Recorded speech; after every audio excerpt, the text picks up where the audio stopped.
Hey there, my name is Anthony Romano, and in this video I'm going to tell you about how to consume alcohol properly and responsibly on a ketogenic diet.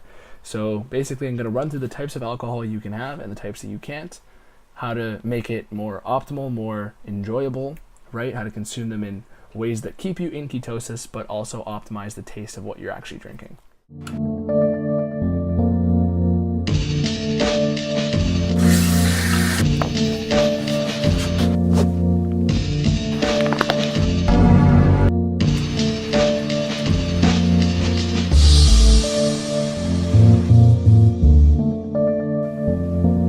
So I've been doing the ketogenic diet for 7 years now, and during that time, I've been legally able to drink for several years, I think 4 years now in Canada, right? So basically I'm 22, drinking age in Canada is 19, so 3 years in Canada, and basically I've had to, at one point, realize what kind of alcohols I can consume. And fortunately for you, if you're interested in this, I have a full, quick briefing on it. So number one thing that you can have is liquor. Number one thing that you can't have is beer. Okay, that's the gist of this. So there are some beers you can get away with. You can get away with the very low carb light beers. Now, this is very minimal. This is if you are fat adapted. If you are adapted on keto, you can get away with small amounts of beer. The sugar really will kick you out of ketosis temporarily. However, in the grand scheme of things, it's not a big deal. So that's beer. If you're consuming 3 to 6 grams of carbs from a beer or two, from ultra beer maybe, then it's not a big deal in the grand scheme of things. However, you should avoid it and go for these other types of alcohols, which I'm about to tell you. So liquor is optimal.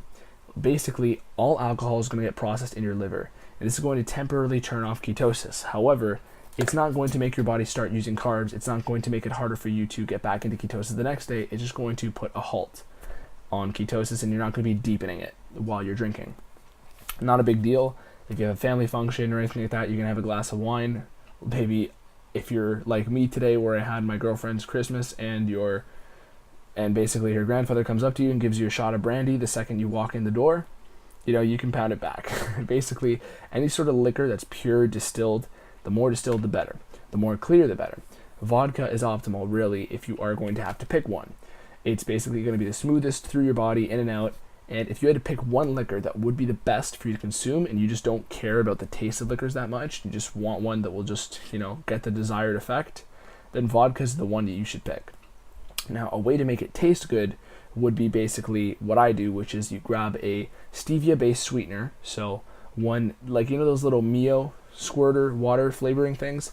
One of those, but stevia-based, naturally flavored. Stevia is optimal. You can grab the Mio ones if you'd like, if you don't mind artificial sweeteners. However, when it comes to what is healthiest for you, a stevia-based one would be optimal, and you could squirt one of those into some club soda, sparkling water, or even just water, and pour in the vodka or whatever liquor you prefer, and there you go. That's some drinks with some flavor varieties, flavor options.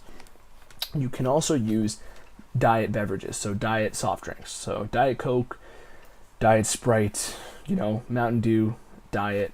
But the thing is, they do have artificial sweeteners, which aren't the best for you, but that is, one chance to take. One thing that if you're cool with it, you can do that as well. However, stevia-based sweetening would be optimal.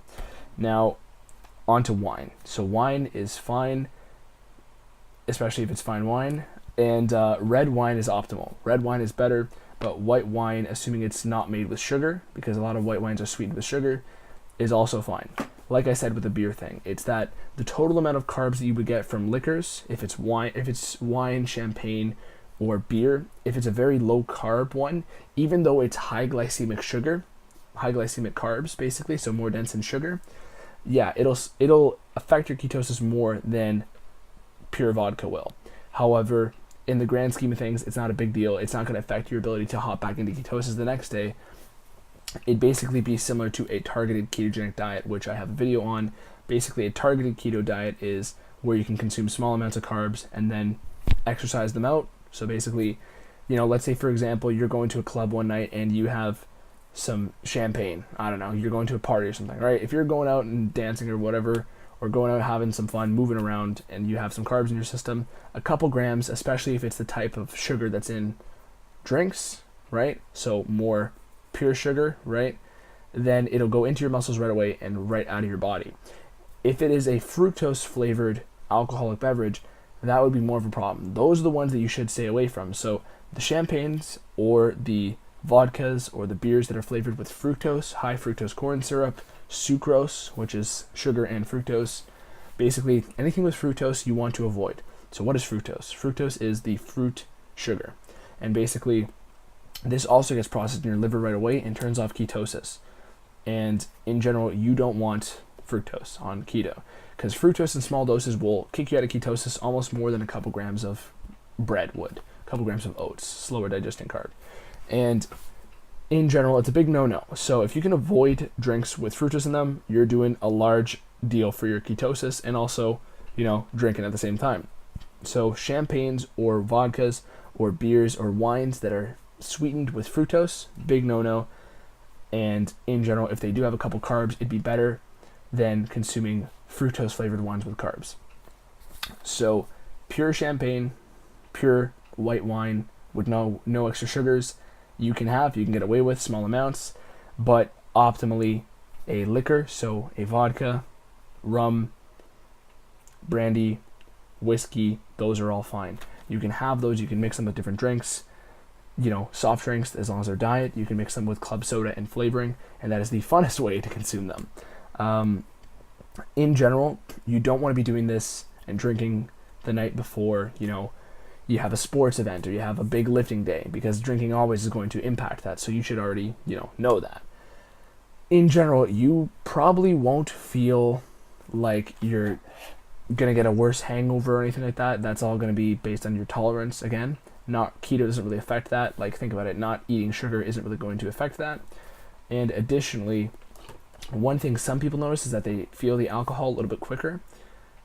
This is probably mostly due to weight loss that comes from keto, and that you feel liquor quicker when you are, lighter, and also you're consuming higher dosed in alcohol liquor, because most people will drink beer and then have liquor on keto. So you're drinking a higher percentage of alcohol. So that is one thing. And in general, just always hydrate. That's another issue. You want to make sure you're getting enough electrolytes. So alcohol can dehydrate you, and on keto, hydration is a big thing with electrolytes. So make sure you get enough salt, make sure you get enough potassium, sodium, make sure you get enough of those on days that you are going to drink. That's the last piece of advice I'll give you before you have a night of drinking, is get adequate electrolytes, and that will make your recovery process the next day way easier, way more seamless, that it really won't be a problem for you. It'll really help with any hangover if you're really going crazy. But at the end of the day, drink responsible, I guess. One thing you can actually do, I never actually even thought about this. I haven't tried this, but you can probably mix these ketones with electrolytes in them with alcohol. I mean, they taste really nice, but I haven't tried that yet. That just came to my mind right now. But that's probably an expert level tip that I don't think you're going to find anywhere else on YouTube. So if you want expert level tips on keto, subscribe to my page, click a little notification bell, and hopefully this video helped you out substantially if you want to drink on keto. So at the end of the day, my name is Anthony Romano. Thanks for watching this video. Drink responsibly. Peace.